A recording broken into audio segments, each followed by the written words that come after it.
We're live. Hey!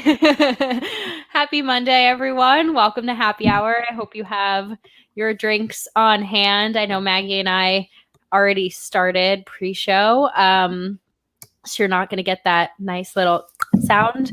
But thanks for joining. It's the bye week, so there's not really Packers football to talk about because they didn't play this weekend. But we're going to talk a little bit about what happened in the NFL world this weekend, talk about a little bit of what's going on in the NFC as a whole, how that's going to impact the Packers, and then we'll talk a little Bucs. Bucs games on Sunday. We're actually getting the primetime spot, which is great for all the out-of-towners who can actually watch it on cable for once instead of getting a stream. I'd love that. So we're going to be it's 4:25 Eastern, 3:25 Central. Against the Bucs on Sunday. We thought that maybe it would get flexed, but I'm glad that it didn't because the Packers deserve to have a full bye week. Didn't you hear that they were going to maybe flex it to Thursday night? And I was like, no, give us our full bye week. Don't do that. But yeah, how are you, Maggie? How was your Sunday? How was your football day? It was good. It was very relaxing. My cat is still adapting to the basement. She doesn't like when I come down here. So I've been watching football in the living room, but that's where the even bigger TV is. So I can't really complain about that. Yeah. But yeah, I mean, she's just over here screaming, doing her thing. How was your Sunday? You were like kind of on and off, right? You were able to watch most of the game. Yeah, I watched Raiders Chiefs. That was really fun. It has no impact on the Packers whatsoever, but it was a really fun game. It was a good game. Yeah, it was a good game. Caught a little bit of the Washington Rams game because that was phenomenal to see Alex Smith take some snaps, although I kind of had a stomach ache while watching that. I was kind of anxious. Yeah. Hi, everyone. Welcome. We've got Robin, our regular. We've got Aaron Nagler in the chat. I don't know what I was going to wave, and then I stopped waving. Queen wave. What else did I get to watch? That was my 1:00. Oh, Dak and unfortunately watched the Cowboys game. That was so heartbreaking. That was really hard to watch. I think any injury like that is hard to watch, but I think especially to a guy who's obviously had a tough year. He's spoken out about how tough of a year he's had. He's playing for his contract. He's playing for his future. Yeah. He's been playing phenomenally, even though the Cowboys aren't as a whole playing that great. But I think he's been leading the league in receiving yards and just going off. And now he's out for the season. I did read actually pre-show that he is out of surgery and he's actually being discharged from the hospital tonight. So it sounds like everything went well. Sounds like he's going to make a full recovery. So I hope he comes back stronger than ever because he deserves every penny that he's going to get.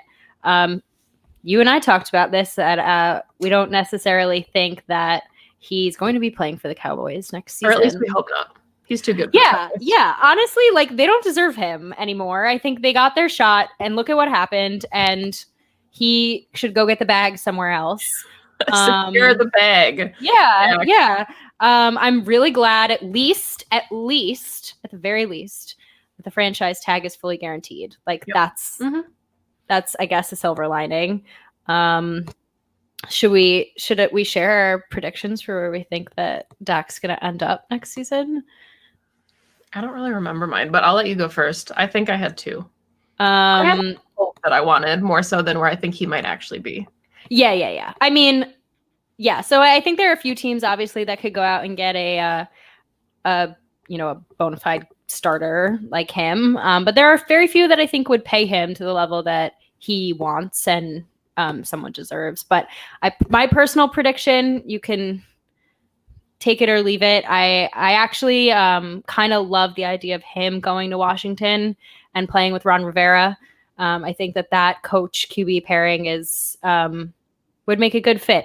And, if Washington really wants to have a whole sort of overhaul culture change, Dak is the kind of leader who can do that with Ron Rivera. I think he would be vocal in that way. So that's my prediction. I think the Colts, some guys in the chat are saying the Colts. I completely agree. Philip Rivers looks bad. I would really like to see him with the Jets. Only if Adam Gase is fired. And it's selfishly because I want to see Dak Prescott and Josh Allen competing for the next like 15 years. That would be that fun. would be two really good young quarterbacks in the AFC East. Yeah, that would be fun. I just, as a New Yorker, like, I think the Jets are cursed, and so I don't want that to happen to Dak. I also like feel for Sam Darnold. I hope he actually gets out of there and goes to a team that's going to really develop Maybe him. he can go to the Colts. Maybe he can go to the Colts. Look at that. We're just circling it around. We have some questions. Do we want to take questions this early, or do we want to talk about the NFC first? Let's do some questions. This is a really important one. We have to start with. More Tavour goodies. Yes, I'm drinking a derivative single hop pale ale. Let's see where it's from. I like the can. I love the can. I really choose these based off the can. I'm not gonna lie. You literally judge books by their covers, don't you? Well, I read about what they taste like too, but then I'm like, the can's pretty. I want it. What are you drinking? Mine is called Abusive Stout. It is a chocolate, honey, vanilla, coconut IPA, and it is 12%, and I'm living my absolute best life over here right now. So Maggie's going to be very drunk by the end of this. That is not. I'm from Wisconsin. I can handle my liquor. Okay, fine. I'm projecting my own, like what would happen if it was me. So yeah, okay, let's break it down. What games did you watch yesterday? Let's start with that. So because I live in a split household, I put on the Steelers-Philadelphia game because I needed to see what the AFC North was looking like, and then it turned into an absolute walloping. So I changed the channel and caught the end of the Raiders-Chiefs, which was the much better watch. Yeah, it was. Watching that Raiders defense was fun. I thought John Gruden had some big balls going for it on fourth down at the end of that game, like in the best way possible. It was awesome. You know, the Chiefs look beatable. They don't look invincible like they did last season. I'm still obviously a ton of respect for that team. And, you know, if it's Packers Chiefs in the Super Bowl, that would be a tough game. But this Chiefs defense allowed the Raiders to put up 40 points on them. So feeling like the Packers could do the same. It felt like, and I don't know if you agree, but just, I guess through the first 5 games of the season initially, and just this past week specifically, there have been really high scoring games. And I don't know, you know, if that's lack of preseason, lack of reps, but I don't know.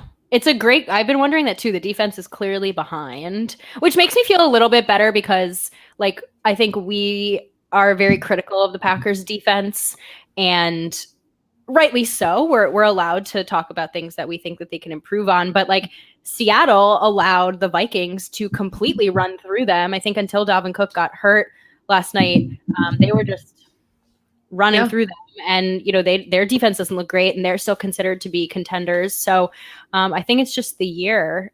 It's more fun to watch high scoring games, but as someone who wants to shut out every single one of our opponents, like I'd rather the Packers good defense. And I mean, I think something that we're probably going to get into a little bit later too is just the fact that by all accounts, Devontae was back at practice, Kenny Clark was back at practice. So the fact that the Packers managed to go 4-0 against some really talented ground teams, you know, we're going to talk about the Bucs a little bit later, but they have a backfield that's averaging about 5 yards a carry. And if they get Kenny Clark back for that, even though Tyler Lancaster actually has looked really well as like a traditional nose tackle with Mike Pettin, he gave him a huge shout out and said like this defense, their front has kind of been spearheaded by Lancaster and his development. Interesting. Yeah, because I mean, it's really like a thankless job if you think about being a nose tackle. Like your job is to eat up blocks and that's about it. So if he's doing his job well, he's not going to get any credit for it, but it frees up other guys. So, you know, I think this Bucs running game is going to be another good test. And if they get Kenny Clark back for that, then all the better. Which it sounds like they will. Yeah, I saw today it looked like even guys like EQ and Kamal Martin were back practicing, which is huge. You and I think you messaged me about this today. Like, what does this offense look like now with another wideout out there potentially? It's just another chess piece.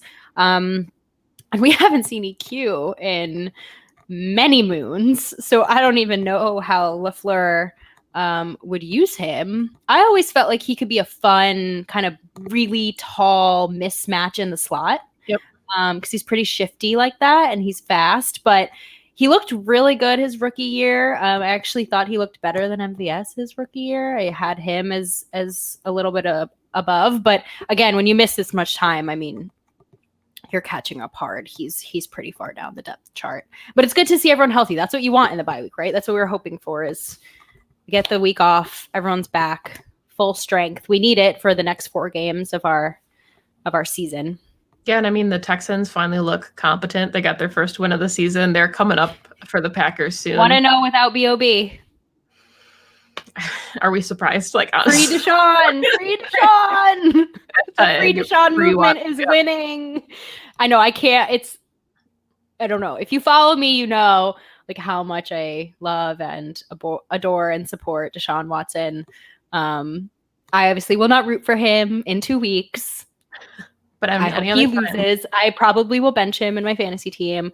But he's so phenomenal, and he deserves a play caller and a GM that will actually surround him with talent and maybe give him an offensive line that can hold up so he can throw the ball. And, you know, that defense deserves some extra weapons as well alongside JJ Watt. So how cool is it though to see Romeo Crennel out there? Like, I love him. He's fun. Did you see that video of him in the locker room afterwards? I did not, but I'm gonna have to go find it now because your preview is all I need. They were amped about their first win, and he came out there. He did a little jig in the middle of the locker room. They made a little circle around him. It was fun. Can't wait. Yeah, Somebody send it to me on Twitter. Yeah, find it and send it to Maggie. I'll find it too if no one sends it to you. Let's talk about the Seattle and the Vikings, because that's obviously probably one of the more impactful games for the Packers. And I'm going to go back to Nagler's question up here, because he's probably talking about, most valuable Packers player. All right, we'll get to that, Nagler. Because obviously the MVP race I'm already drunk, just kidding. Is between Russ and Aaron. And I didn't think that Russ looked great for like 3 quarters of last night. And then they let him loose in the 4th, and he had that amazing 4th quarter touchdown drive to DK Metcalf, and everyone's like, oh my God, in the rain. And they beat the Vikings, which, all right, Vikings are now 1-4. Yeah. I know we differ in who we think could potentially be any kind of like contending team in the NFC North, but the Vikings feel buried. Feels like their season's over. I mean, they have a very steep hill to climb at this point. We talked a little bit pre-show about the Bears, and their next stretch is very daunting. And the same way that we kind of, shied away from the narrative that the Packers were a 13-3 fraudulent football team, you can't say that about the Bears either. They're finding ways to win football games. They beat the Bucs, who the Packers now are playing. So you have to find ways to win games, and the Bears have done that, and the Vikings have not been able to do that. And, I think Mike Zimmer made the right call to go for it and try to put the game on ice. But I think that the Vikings are better than 1-4, but their record doesn't reflect that. So you have to work with what the record dictates, and the records dictate that they might be on the outside looking in come wildcard season. Yeah. No, yeah. I mean, obviously, I think we were rooting for the Vikings last night because that means one more loss for Seattle, and that impacts, the Packers seeding potentially in the playoffs. But it's nearly impossible to root for the Vikings in my heart.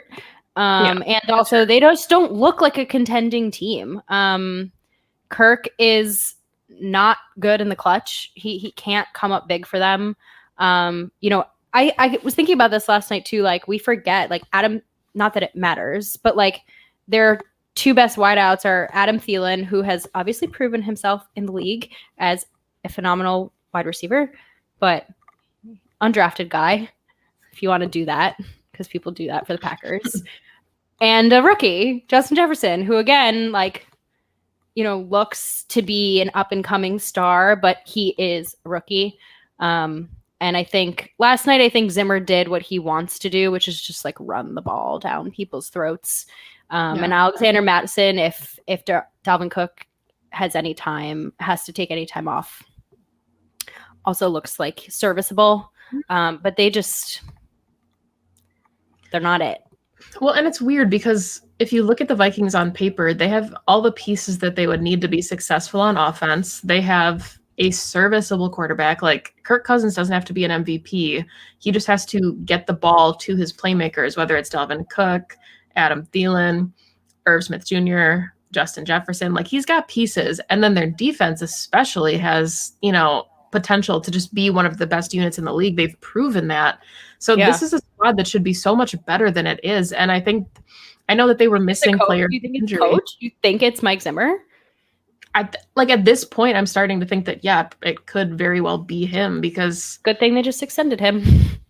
I mean, yeah, that's wonderful as Packers fans, but...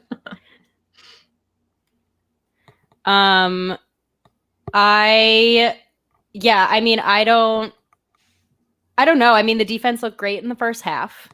They obviously let the Seahawks score 21 unanswered points in the third quarter, and then that left them hanging around. So whatever halftime adjustments they made were wrong. But yeah, it's interesting. It must be frustrating because they've lost a bunch of very winnable games. Like the Colts game was just like, what are you doing? Okay, everyone in the comments, you gotta chill. Thanks. Seriously, not about it. If I could block you, I would. And yeah, so this obviously leaves, I think, in the NFC, the Packers and the Seahawks as the top two. I think it's pretty clear. I personally think if anyone's going to make it into a wild card spot from the NFC North, it's going to be the Bears. Because the Bears are 4-1. Yeah, no, I get it. The Bears are 4-1, and I've seen a lot on Twitter about how they're so fraudulent 4-1. Don't be a hypocrite. Wins are wins, and if they're winning dirty, then they're winning, and that's all that matters. And if they need to use two quarterbacks to do that, then they're winning. To me, it feels like the most likely scenario at this point, and I mean, exactly to your point, give the Bears credit. We just talked about it. 4 wins are 4 wins. But I think maybe the most likely scenario at this point is that the Packers are the only representative from the NFC North in the wild card spot. And it could be because the Rams look really good. The Seahawks look really good. If the Cardinals make a push, whoever doesn't win the NFC South can make a push. There's plenty of other players right now, other teams that are in contention for those last couple wild card spots. So I don't necessarily think the Vikings steal a spot, but it wouldn't also shock me if the Bears kind of fell out of maybe the 7th spot at this point. Yeah, I mean, we talked about this too, right? The Bears have a pretty tough schedule ahead of them. Yeah. They go, let's see, they go Panthers, at Rams, Saints, at Titans. Then they play the Vikings, and then they play the Packers in Lambeau. So that's a really, really, they could lose all 6 of those games. Realistically, they realistically could lose all 6 of those games. I think if they, at least for the next 4, right? Panthers, Rams, Saints, Titans, if they go 2-2, to me, that's a win for them. But yeah, I mean, there's a whole season left, so it's definitely possible that the Bears have a full, mid-season meltdown. That's totally a viable option. But I agree with you that the NFC standings right now, it feels like the NFC West and the NFC South are the most competitive. Obviously, I think the NFC West has 4 teams that could be playoff teams. They don't have anyone under 500. To put it in perspective, which I think is crazy, is the 49ers are 2-3, and they are 4th in the NFC West. They're still the 49ers. And then the Cowboys are also 2-3, and they're 1st in the NFC East. So I don't know how that works. But that's just how it goes, I guess, with the way that they seed the playoffs. I think they should get rid of that divisional. Just sorry, not that division. Off. The way they give everyone in a division a spot. I think we talked about this pack a day today, it came out, but I wish that you could just give the top 7 teams and seed it that way and not have it be based off division. See, I like the divisions. I like the way that it is because I think equitable is not the right word, but like I like the fact that you can win your division and then like go on a run. We don't see it often. It doesn't happen. I mean, if you're a 6-10 team that wins your division, you're still going to get bowled over in the playoffs. But I think winning your division should mean something. So I've always been like a big fan of the way that they do the playoffs. I don't necessarily think you need the 4th seed. Like if they want to dump you to 7, sure. Like, but I think having one representative from each division is equitable. I've always been behind it from like that kind of standpoint. I do get that. I mean, the Packers got the wild card spot their Super Bowl run and 10-6 went on a run. So you're not wrong. You are not wrong ever. But I don't know. Do you see anybody right now? And it's only been 5 weeks. So anyone that's like the big, besides the Seahawks, that's like a real contender for the Packers in the playoffs so far? That's tricky. Like, I know it's been 5 weeks and every team has looked beatable in their moments. And you could argue that the Packers have also looked very beatable in moments. I mean, the Lions went up, 14-3. Like before the Packers had any type of run, we thought that, oh no, it could be another Lions game where it's really close. But yeah, I mean, I think that the Seahawks looked very beatable. I think that the Packers beat the Vikings when they weren't their best, but I thought the Vikings looked pretty good. The Packers obviously beat the Saints. That was a very close game. They were missing Michael Thomas. The Rams, Aaron Donald put up 4 sacks, just himself. So I think the Rams would be really fun. But I think where I'm headed with all of this, or what my like dream scenario would be for the Packers, is just to secure an NFC Championship game at Lambeau.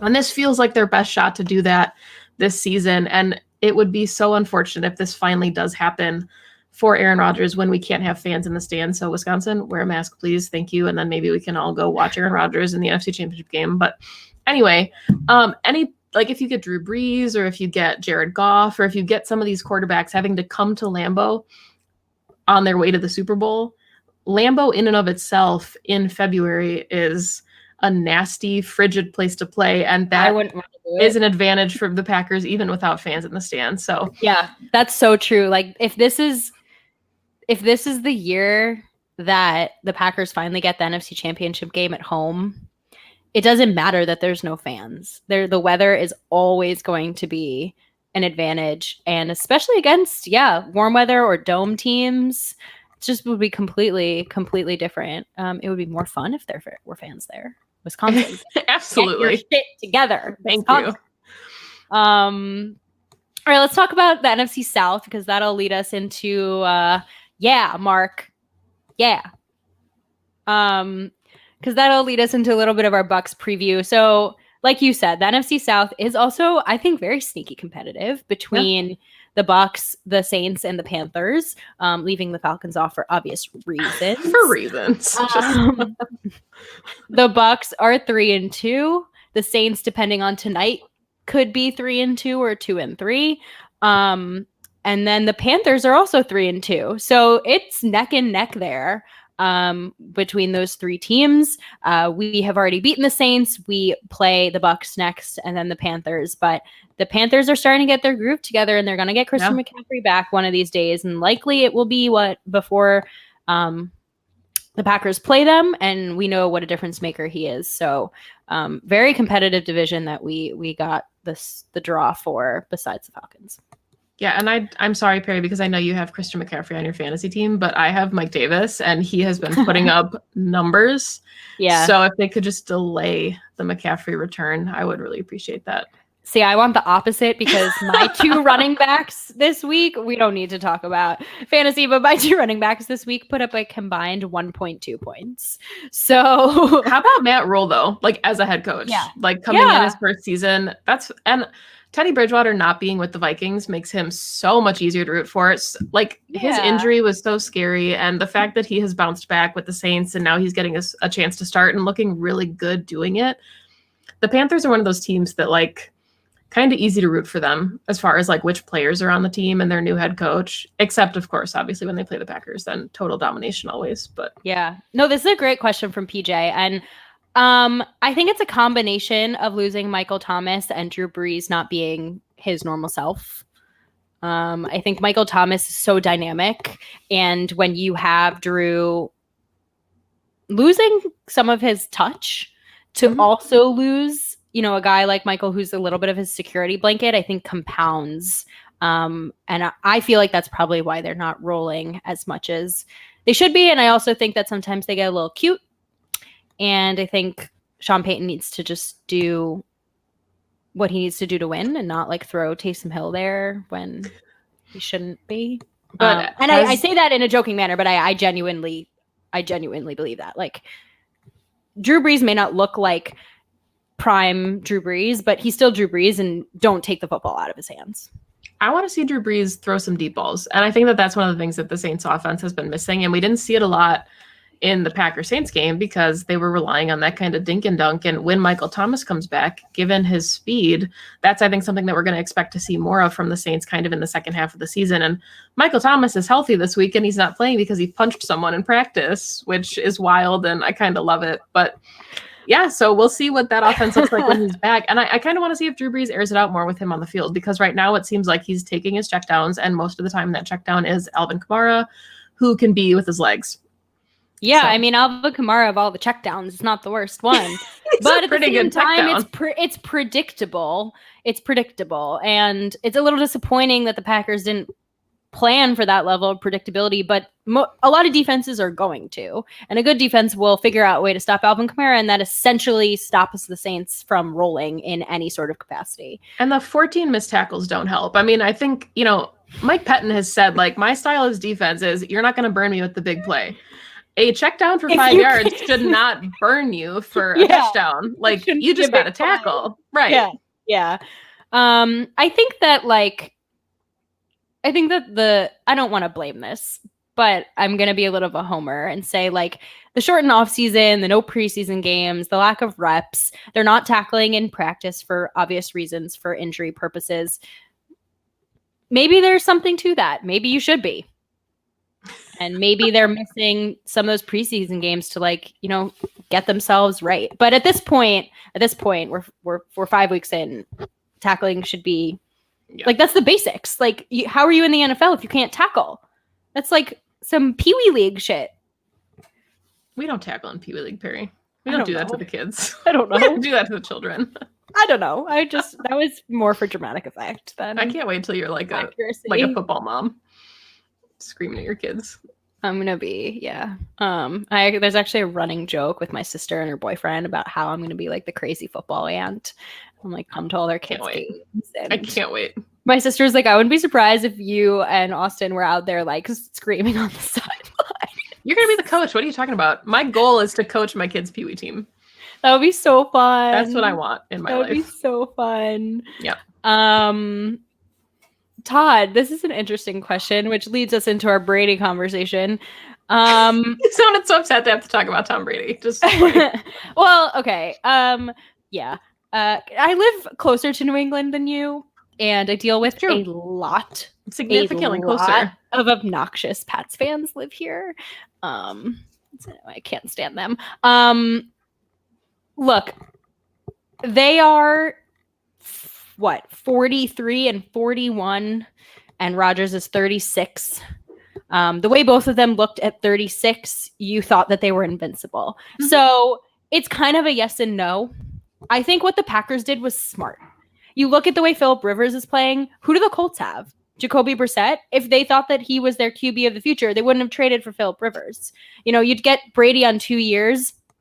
He doesn't look great. Neither the Bucs or the Saints, in my opinion, have a viable backup. I don't think Jameis is it. Sorry. And maybe his LASIK changed it, but I don't think so. I think it was smart. And I think Aaron Rodgers is obviously playing an incredibly high level. Maybe he will do that until he's 40. Maybe he'll do that until he's 43, like Tom Brady. But having a backup that you think can win games for you is never a bad idea, especially when you have an older quarterback. No, and I agree. And I think it's hard because the expectation around the NFL is that you're taking a pick in the first or second round, and they're going to be a starter, and they're going to be a stud, and you're going to be able to rely on them. I'm not looking at the comments because you're smiling, so I feel like something's... Sorry, it's your dad, and it's making me laugh so hard, bro. But when you have a first round pick. I mean, we saw the Packers. We know the Packers are a draft and develop team. So when you have Rashawn Gary and Darnell Savage and you have players that you want to think about long-term helping your team, Rashawn Gary wasn't drafted to start. He was drafted as a contingency plan in case something were to happen to Za'Darius or Preston Smith. And we're seeing the impact of him being successful with both of those players still on the field. So I think with a guy like Jordan Love, Aaron Rodgers has kind of an injury history, and we don't want to talk about it because we love Aaron Rodgers, and when he's the best, he's the best. But if he gets hurt, and I know Andy Herman, we have to talk about it. And I know Andy Herman would say that Tim Boyle is viable, and I think that he is at this point, in his career. I think if Aaron Rodgers got hurt, you definitely wouldn't put Jordan Love in now, but you need kind of a fallback plan in case something does happen to Aaron Rodgers. And we saw what happened with Drew Brees last year and with Big Ben as the alternative. Like, Big Ben gets hurt. Who do they have? Duck Hodges? And you think that you're going to save your franchise with Duck? Yeah.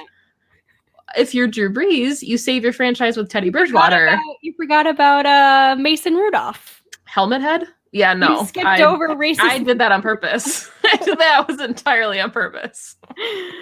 No, I mean, I completely agree with you. I think, yeah. I think we've seen it. Yeah. I think Jordan Love is expensive insurance. And if he turns out to be the face of your franchise, then that's amazing. But if he turns out to be trade bait or he never amounts to anything, is this really the first time the Packers have wasted a first round pick? Thank you. I was just going to say that. The only reason people are harping on it is because it's a quarterback. But like, he could have been, I don't know, what he could have been any position and be a bust. And like Kevin White, the wide receiver that the Bears drafted in the first round, who didn't play wide receiver for the Bears because I'm sorry. Going in. I'm sorry. The 12%ers hitting. I'm just kidding. I'm just teasing you. It's just facts, Perri. No, it is. You are 100% correct. And if you're gonna go in, like we saw what watching Packers games and what the Packers team looked like with Brett Hundley. It wasn't great. It wasn't fun. We missed the playoffs. That's not, and our expectations are always, we don't hang banners for division titles, right? So, to quote Mike McCarthy. So, yeah, I think expensive insurance, but the ceiling is high, and we're getting an Aaron Rodgers who's playing like absolutely lights out, hair on fire, torch the league, get out of my way. If this is how Aaron Rodgers MVP trophy. If this is how Aaron Rodgers is going to play for the rest of his career, like, I will trade up and draft Trevor Lawrence at first overall. Yeah. And that's just like, let him keep going. I love Trevor. Could you imagine if Trevor Lawrence was our next quarterback? Oh, that'd be amazing. All right, we went off the rails. I know. Went off the rails a little bit. Sorry. Oh, I love Trevor Lawrence. Okay. Let's take some questions because we have so many and we haven't gotten to them. And I'm so sorry to everyone. Thank you for putting all of your nice comments and questions in here. We love those. Wow. Okay. Sorry, I'm having trouble finding. This isn't a question, but we can talk about the Bucs game a little bit. Yeah. Pass rush needing to get to Brady plenty of times. Yeah. 100%. Brady is, we mentioned this already, 43 years old. He's not running. He ain't running. He turtles. If you get even close to him, he turtles in the face of pressure. So we're expecting another big game from Za'Darius Smith, who low-key had a 3-sack game. Yes, I set that up for you, so you can put this up. A 3-sack game, low-key, on Monday. I'm already mixing up my days. And he should have another big one. Someone else in here asked, and I can't find it, and I'm so sorry. But someone also asked about Clark coming back. I found it. Robin, Clark coming back. Is this going to give Preston more of an impact? I think that it's going to impact our whole front line. Our whole front line plays different when Kenny Clark is in. That man, he is the best nose tackle in the league. He's the highest paid nose tackle in the league for a reason. His interior pressure provides Preston, Za'Darius, Rashawn, all of the opportunities to get to the quarterback. Yeah. And I mean, I think it was Peter Bukowski who I talked to this about this with a little bit. And if you look at just the production that the Packers are having without Kenny Clark, without Rashawn Gary, there's a very dominant front five when you have Clark, Kiki, Preston, Z, and Rashawn Gary. Like, that's scary. And you can't block everybody. And, when he was on Baldy's breakdowns, they showed Za'Darius and he was like, oh, look, I got triple teamed. And then Preston got the sack. Like, that's just how it's going to be when Kenny is back. And I think that that's what makes this front seven so exciting, is that they were still generating pressure against the Falcons without Gary, without Clark. Za'Darius had his 3-sack game. And I think that, more of that is going to come, especially the Bucs have an okay offensive line, but they drafted someone in the first round for a reason. I mean, their O-line isn't really solidified yet, I think, as far as protecting Brady. And you're exactly right that he does turtle anytime. I don't love Khalil Mack because he's a bear, but the picture of him staring at Tom Brady when Tom Brady is on the ground is hilarious. Also, speaking of their O-line, they supposedly have one of the best O-lines in the league, supposedly. They got destroyed by the Bears front. Like, absolute. There is a video, I have to find it, and I know you know what I'm talking about, where Khalil Mack literally flips Tristan Wirfs over. Like, he just goes like this, and a ginormous offensive lineman does a front flip. Like, that is so bonkers. But I think that, to your point, we can have the same impact as the Bears front as Khalil Mack. I think Za'Darius is a better player than him, and that's definitely my bias coming out. But he's more impactful because he moves around the line a lot more than Khalil Mack does. So there's actually some evidence towards that. It's a versatility, and he's playing great when he's shooting up the A gap. Like, he's destroying centers. And I think that's going to be huge because that's how he's going to get to Brady, because Brady is a true pocket passer. Well said. Absolutely. That was such a good 30 seconds. Aaron, cut this up. Throw it as the preview for the show. Thanks. I've really been watching The Trenches a lot more this season. And I know that like the true film heads say this, but it is where all the action is. It really is. You win games in the trenches. You win games in the trenches. And it's so fun to watch Darius Smith eat. I don't know. So I love this question because this is so exciting that both of these players are back at practice. So who do you think has the bigger impact? I have to say Kamal Martin, just because I think that inside linebacker is still so up in the air. And we saw Chris Barnes wear the communication helmet. We saw Ty Summers wear it a little bit.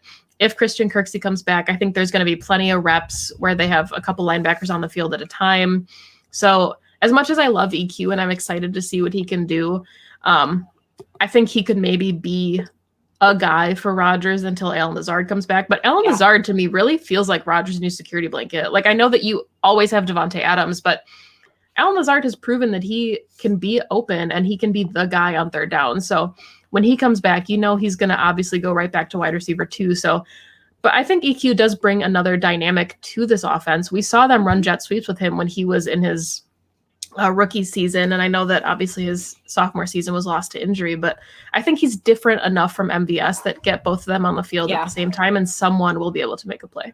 Yeah, absolutely. I think it's good timing with losing Lazard. They're obviously very different players, whereas Lazard is definitely more of that kind of, he's bigger, like not, I think they're actually the same size. I think they're both 6'5", but Lazard is way, I don't know, wider. I don't know if it's the right way. You know what I mean? Like he's a little bit more. We call that stocky in Wisconsin. That's our word, is stocky. He leans tight end, whereas EQ is a true wideout. I think I like the way that sounded better. And I think EQ is much shiftier. And I agree. I think some jet sweeps. We had Lazard doing end arounds in the beginning games, and EQ can fill that role. I think almost even better. It's really, to me, just a matter of, has he had enough time to practice? Has he had enough time with Aaron Rodgers to get comfortable? Yeah. Does Aaron Rodgers trust him? Which unfortunately is kind of a question we got to ask. And, where does he fit in an offense that's already clicking so well? I think Matt LaFleur has done a very good job of including his entire arsenal. So I do foresee that he'll be able to slowly get EQ in there, but it may not be immediate because he's coming in as wide receiver 3, 4, something like that. Yes. And like somebody I want to talk about too is Darius Shepherd, because Aaron Rodgers doesn't just give praise for the sake of giving praise. Like he talks about how they're a family, and he, sometimes you gotta lift a guy up who's struggling. Like they did that with Jay Sternberger, and then he's played better since the couple drops. But he looked Darius Shepherd a couple times. Yeah. And in his presser and in Devontae Adams' presser, they have said really, really complimentary things about Darius Shepherd, about how there's not a guy who has practiced more or put more into their practice or asked more questions. So I think he kind of gets lost in the shuffle a little bit. And I do it the same as anybody, because you don't really think of him as being an impact player for the offense. But I kind of think of him like another Tyler Ervin. And I know he had an unfortunate kind of release from the 2019 season, but he's definitely... He forced an interception in the Lions game. Yes, Perri, after that. But I do think he's making strides. No, I do. And I think it says a lot. It says a lot to me that after that, Rodgers still is sort of vying for him to be on the field. Because obviously he sees something in practice and in how hard he works. It seems to be a theme to me that Rodgers really wants to applaud and provide the opportunities for the guys he feels like really put in the work, which intuitively makes sense, right? Like that's what it should be, but he really calls them out.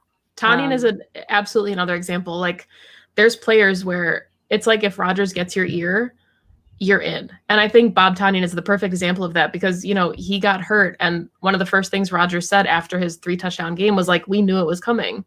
Yeah. He had the really unfortunate injury against the Cowboys, and like he wasn't the same, but you saw him trying to get back and trying to work through it. And that was enough to show Aaron Rodgers that, like, yeah, he's somebody that's going to make an impact. And then he has a 3-touchdown performance and leads the league for a short period of time in touchdowns. And I love the anecdote as well about, well, first of all, him and George Kittle, I guess, are like very good friends. Mm-hmm. And I watched a presser, and Tanyan was in George Kittle's wedding party, which I just I love that. I don't know why. I just love the relationships there. But he was like, I've worked out with this guy. I've worked out with him in preseason. We prepared for the combine together. Like we have always, and he is it. Like he has everything. And so for that to come also from a player who's not on your team, who doesn't see you working every day, and who is arguably the best tight end in the game, at least top 2, that's high praise. So you're getting it from a bona fide, Hall of Famer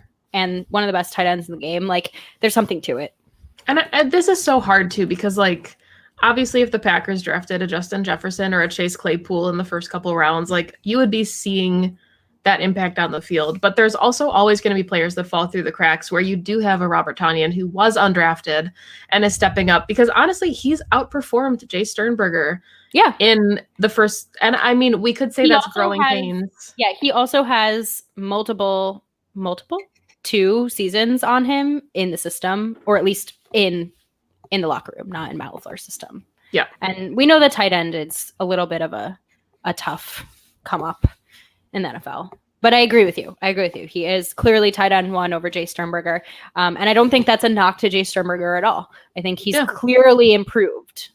I think that the narrative just has to change, that Aaron Rodgers doesn't have any weapons ever around him, because his running backs are 4th and 5th round picks, and they are some of the best pass catching backs in the entire NFL. Well, if you listen to our Packs What She Said episode with Dusty, you can hear him explain why. I did listen to that. I was there for that. Big fan. That was more for the audience. Big fan of the show. You're a big fan? Big fan Key of the show. contributor of the show is a big fan. I listen every week. Thank you. You edit it. So glad you listen while you edit.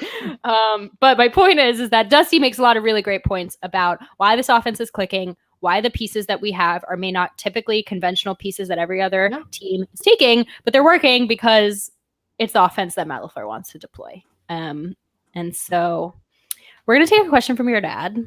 Okay. Your dad kills it with the questions. Fred, thank you so much for joining every week. He spends all week thinking of things to ask on Monday You nights. Rock. I love that so much. I wish my dad would join. He definitely does not. And I love this analogy. Baseball analogy. We're in baseball postseason. I haven't watched a single game, but we are in baseball postseason. And so gotta get loose to talk about Jair. No, I'm joking around. I think, well, it depends on who he's up against. I actually think Mike Evans would be a bit of a tough matchup for Jair. I'd actually prefer to see Kevin King on Mike Evans. I think, I think the size is just like, I mean, Mike Evans can just like go like this, and he's taller than Jair. But I think Jair is on a tear. And I think Brady is not playing as accurate as he previously has been. And I think there'll be a few, at least one interception this game. Is this Jair's first career pick six? You know, I'm actually feeling a Kevin pick six. Okay, not necessarily pick six. But I'm feeling this year, like 3. It's a pick six. He's thrown like what 3 pick sixes already this year. Really? 3? Oh God, he's a mess. Okay, well, we can call it a pick six, but I think this is a Kevin King's gonna have his pick this game. No, I agree. And I mean, it's really hard with Chris Godwin too, because they're such a dynamic tandem, and he just hasn't been able to go, and he's still out. And I know that they just played, so obviously we're starting another week, but if this is something that's lingering, which it's proven to linger, and this is the kind of stuff that you see like with Julio Jones, who played against the Packers and then was out yesterday. Like it's problematic to have these guys that have these kind of lingering injuries. And I think we're seeing that a little bit with Chris Godwin too, where he rushed back, played a couple games, and then hasn't been the same since. Yeah. Oh, is this news? I think he's like dealing with just been some on the things, but I think that he'll play. Okay, just like the entire league. Like everyone is hurt. So Darius hurt his ankle, guys, and he still played. Because he is a tough man. He would play. I feel like Z would play through the kind of injury that would sideline most players. Like he does not strike me as someone like you have to drag him off the field kicking and screaming. He'll just tape it up. Just put a Band-Aid on it. Yeah. Inject him with whatever Rodgers had after the Bears. Money. The money pupils game. are like this big. Oh boy. Okay. I'm good with that, Dad. Yeah, absolutely. I can get behind that. Yeah. So anything about the Bucs to you that, you know, you're watching out for, you want the Packers to do, like ways you think that they can win? I think it's the running game. And I mean, it's hard to picture the Bucs having success with dink and dunk because they have such explosive, talented wide receivers. And I mean, I know you can throw it to Mike Evans for a 10-yard game, but like these are big play guys, big bodied guys that are their job is to win their one-on-ones. And with Brady's accuracy declining, like I'm not taking shots at Brady, but I think winning the one-on-ones is going to be key. So a guy like Mike Evans is going to be the guy that you need to be reliable, and whether or not Chris Godwin plays. But Ronald Jones has looked really good, the Jamal Williams training partner.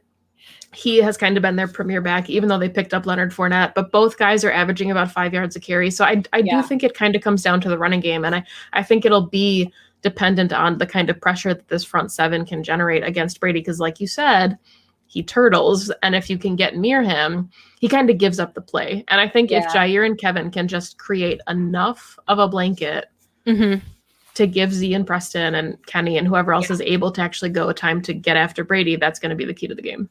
No, absolutely. I think if we have good enough coverage on their playmakers and we can get enough pressure up front on Brady, there's going to be little that they can do. I do think that Ronald Jones is a problem. Justin Lehman, you just took the words right out of my mouth. Their secondary, not just with Anton Winfield Jr., but with Dean and with Carlton Davis, like their secondary is good, like really good. And I think that this is going to be like the first true test to our passing attack and Aaron Rodgers' accuracy. Carlton Davis has 3 picks already this season, and it's week 5. And granted, the one against the Bears was more of an Allen Robinson. Like he just capitalized on a pretty bad Allen Robinson drop. But at the same time, like we've seen MBS drop a few passes. Like the Packers are not immune to drops. And if you're going up against a secondary that can capitalize off of those, like that's a problem. And I think that they are, just the biggest test. And I mean, it comes at a good time, though, for the Packers to be going up against a really stout secondary when they might get Devontae Adams back. And I don't know if EQ will be activated this week. You know, it feels like it would be close. So I feel like it would probably be next week instead. But depending on who's out there, if you have Adams, if you have MVS, if you have Darius Shepard, you know that they're preaching ball security this week because this is a really good secondary. And I think it's going to be probably the biggest test, at least so far this season for the Packers and that receiving core. Yeah. I know Anton Winfield Jr. was actually someone that we were looking at in the draft. Yeah. I think we felt like the Packers didn't necessarily need a safety, but he has been phenomenal. Like, just so fun to watch. But if one more announcer tells me that his dad was also played in the NFL, like, thank you. I heard it the first time. I got it. So be prepared to hear that a lot. I mean, I think, like, I do think the Packers maybe looking back, like, their secondary maybe wasn't as stout or solidified as we thought. I mean, Adrian Amos had a really nice play against the Falcons. He basically saved the touchdown. That was phenomenal athleticism. Yeah. Darnell Savage has kind of struggled a little bit, but I think we're going to see him come into his own in kind of the middle of the season. But somebody that I want to highlight really quickly, because I know we're kind of running out of time, Mike Patton was so quick to give ample praise to Raven Green. And just the way that he's played kind of a hybrid inside linebacker. When Chandon Sullivan got hurt, Will Redmond came in as nickel, and then Will Redmond got hurt against the Falcons, and Raven Green came in. So Raven played nickel, he played dime, he played linebacker. So I think just he's another key contributor. And when you get all these players back that haven't really had time to showcase what they can do on the field, we've always been high on Raven Green, but the fact that he's now like getting that kind of praise from his coaches, it's exciting to think about what he can do opposite a guy like Ty Summers or Chris Barnes, because think about the athleticism you have then in your, in the middle of your defense, as opposed to Blake Martinez, who honestly has looked really good with the Giants. Okay. Him and Kyler Fackrell had a day, but I think that, look, when I watched the All-22 back, I really just watched secondary. I'm shocked. Well, some other people may not know that. I'm watching Jair, I'm watching Kevin, I'm watching Savage, I'm watching Amos. And I couldn't take my eye off Raven Green in the Falcons game. I couldn't. He was everywhere. And he played so much in the box. And that's really what we need, right? Like, we have guys and okay. Here's my dream scenario, honestly, is I want, obviously, Jair and Kevin manning their sides. I want Amos in the back, all the way back, playing free. And I want Savage in the slot. And I want Raven Green in the box. And I think that's where they're strongest at. Raven Green had what should have been a sack on Matt Ryan, except that Matt Ryan got the ball off fast enough. And it wasn't a sack, but it was. And he's been a difference maker. And I think a guy like him, you're spot on, again, next to our best inside linebacker, is the strongest that we can be in the middle of the field. He plays hard. He gets in there. I also want to shout out Kevin King, because he has been phenomenal in the run game. Like, he's making tackles. He's making blocks. He's done a lot, and he's been everywhere that he needs to be so far this season. And he's playing like a guy who's on his contract year. That's what he's doing. Kevin King has looked so good when he kind of presses up to the line of scrimmage. Yes. And he forces guys inside so that Za'Darius can clean up. Yeah, but he's also But okay, that's so interesting you say that, because I agree. But then when a running back already has the ball, he also does a great job of bouncing them to the outside and getting the rest of the defenders to push them out of bounds or forcing them out of bounds. He's doing everything he needs to right now. Okay, so I know we only have a couple minutes left, but because we are in agreement that Kevin King has looked so exceptional. Don't do this. Perri Goldstein, what does your free agent class look like in 2021, and who are you signing and why? I want all of them. That's not an answer. Yes, it is. Russ Ball will figure it out. He'll just pay all of them. Okay, here's my issue, is that Corey Linsley is having his best season ever. Corey Linsley, shout out Corey Linsley. My goodness. Shout out to Corey Linsley. He is allowing virtually zero pressures on Aaron Rodgers. Season. Actually, shout out to the whole O-line, because Aaron Rodgers is the least pressured quarterback in the NFL right now. Yeah. So him and Bach are obviously like, and when you have an offensive line like ours, like, don't break them up. Don't do it. Like, restarting on the offensive line is like such a nightmare. And when you have the offensive line is only as strong as their weakest link. Yeah. And right now our weakest link isn't bad. And that's why our offensive line is playing so well. So I want both. I want to keep our secondary. We're making a Christmas list here. Yeah, we're literally making a holiday. We're asking Santa for a left tackle, a center. Kevin King is playing like he deserves to stay in Green Bay. I just worry that we won't be able to pay him the way that he will potentially want to be paid. And don't even get me started on Aaron Jones, because if he leaves Green Bay, I'm gonna like be really sad. Because he's not just a running back. He's not. You can't plug in another running back and expect him to do everything that Aaron Jones does, especially in Matt LaFleur's offense. He's so perfectly situated. I don't remember who I was listening to, so I have to give credit to someone other than me for this idea.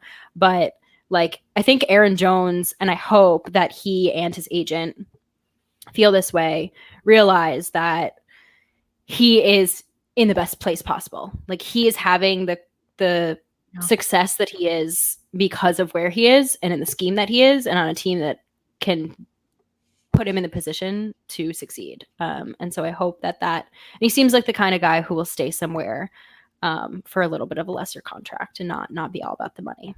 Yeah. And Big B, plug your ears for this, please. I'm one of the biggest Jamal Williams fans that exists, but they both look so good. And it's really hard to think about both of them staying in Green Bay. And if you draft AJ Dillon, it really feels like the writing is on the wall. Like, you're not going to give two running backs huge contracts. And Jamal Williams, in the first 4 games of the season, has proven why he can go get money on the open market somewhere else.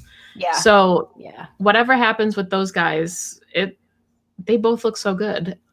And I think that's the problem with this Packers team, is that they're 4-0. And so far, every free agent is playing out of their damn mind. And like, even Lucas, like, shout out to Lucas Patrick also, who comes off the bench and plays just about every freaking position on the line and looks so good, and is now the team's starting right guard because Lane Taylor gets hurt. And Rick Wagner coming in Mercedes Lewis's role. I mean, can we just talk about that? That was dope. Who needs a tight end when your offensive lineman can do that? Just they're all playing. They're all playing well. It sucks. I wish it was an easy decision. I'm really glad that I don't have to make it. So how do you feel about us re-signing everybody and then tanking the cap for 10 years, but we win 3 Super Bowls? Ooh, that's interesting. Do you make the trade? Ooh, for 3 Super Bowls? 3 Super Bowls, and then we don't see another one for at least 30 years. But you win 3 consecutively. Do we make it to the playoffs in the next 30 years? Yeah, but you don't win anything. I mean, that's what's been for the last decade. I don't know. Like, I'm not answering that. I don't know. You enticed me with the 3 Super Bowls. Does Aaron Rodgers get all 3 of those? Oh, yeah. Oh, fuck. Always take the Super Bowl. The Browns fan says that you always take the Super Bowls. Yeah, I think I take the Super Bowl. But okay, we have 2 minutes, and I want to hear what your predictions are for the Bucs game.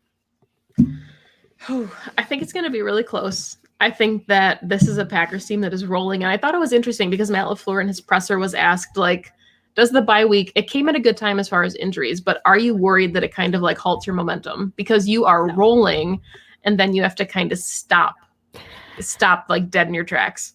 So Matt LaFleur was like, yeah, there is some of that, but I think you feel confident in your preparation and you feel like you're ready to continue it. And I think that the Bucs are coming off a tough loss to the Bears. I think you have to trick Tom Brady into thinking that it's 5th down, and then you win the game.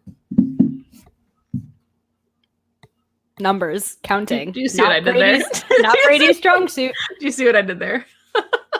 Sorry. I think the Packers win. I think it's a close game, but I think that they roll into 5-0. I see no reason whatsoever why the Packers lose this game, other than maybe some like really bad turnovers. Like the Packers lose if they have self-inflicted wound.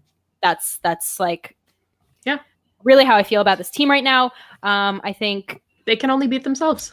I do think it'll be close. I think it'll be similar to the Saints game.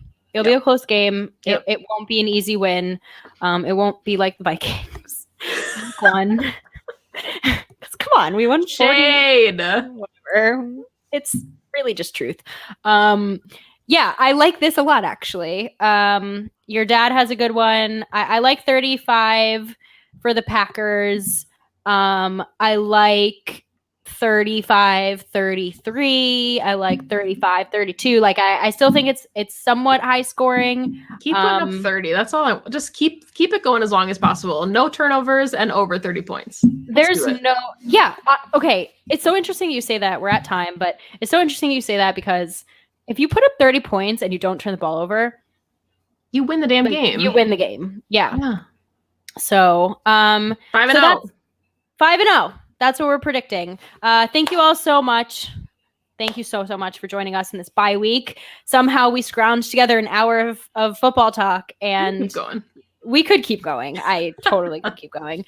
This really made my day. I can't stress that enough. Like, it's just so nice to get on here and talk football with my girl and answer all of your questions. So thank you for joining. Tune in for the rest of the week. Game On has tons of has tons of great shows coming up. We've got Freezer and Open Book and Lombardi's Bar and the J Swag Daddy Show. If you haven't donated, you can go donate at the GoFundMe.